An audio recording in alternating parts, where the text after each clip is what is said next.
sunod nga programa kay nagsimbolo sa litrang SPG, striktong pagtudlo ug paghiya, ilabi na sa mga tema, lingwahe, violence, sexual, horror ug droga nga dili pwede sa mga kabataan.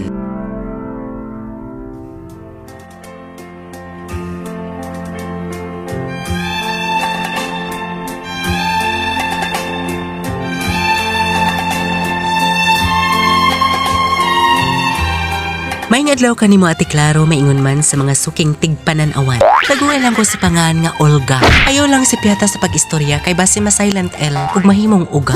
Sama ka uga sa ako Charot.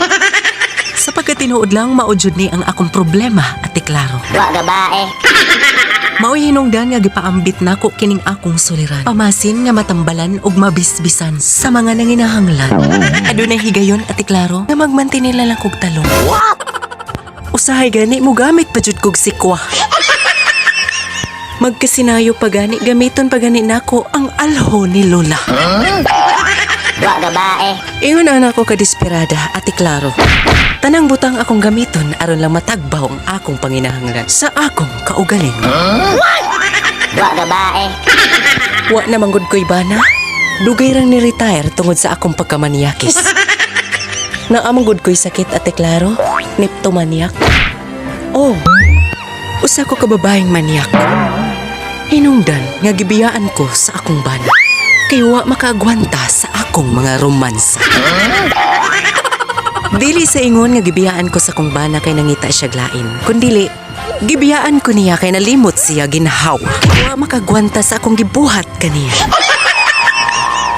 Sa pagpadayon sa akong saysay, adunay higayon, Ate Claro.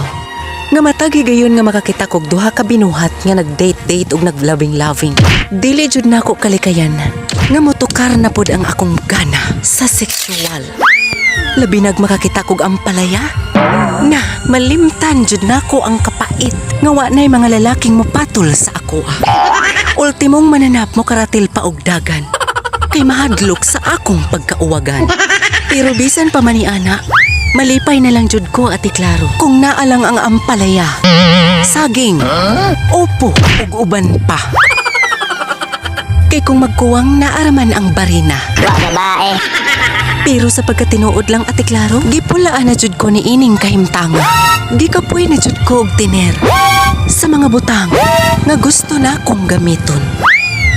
Kun mahimo, Ate Claro, sponsori na lang ko og vibrator, be. Ug mada, apila na lang pod ang imong bana. Kay perti na gyud akong ugaha. Kini ang akong suliran. Dungga, bisag bungol ka.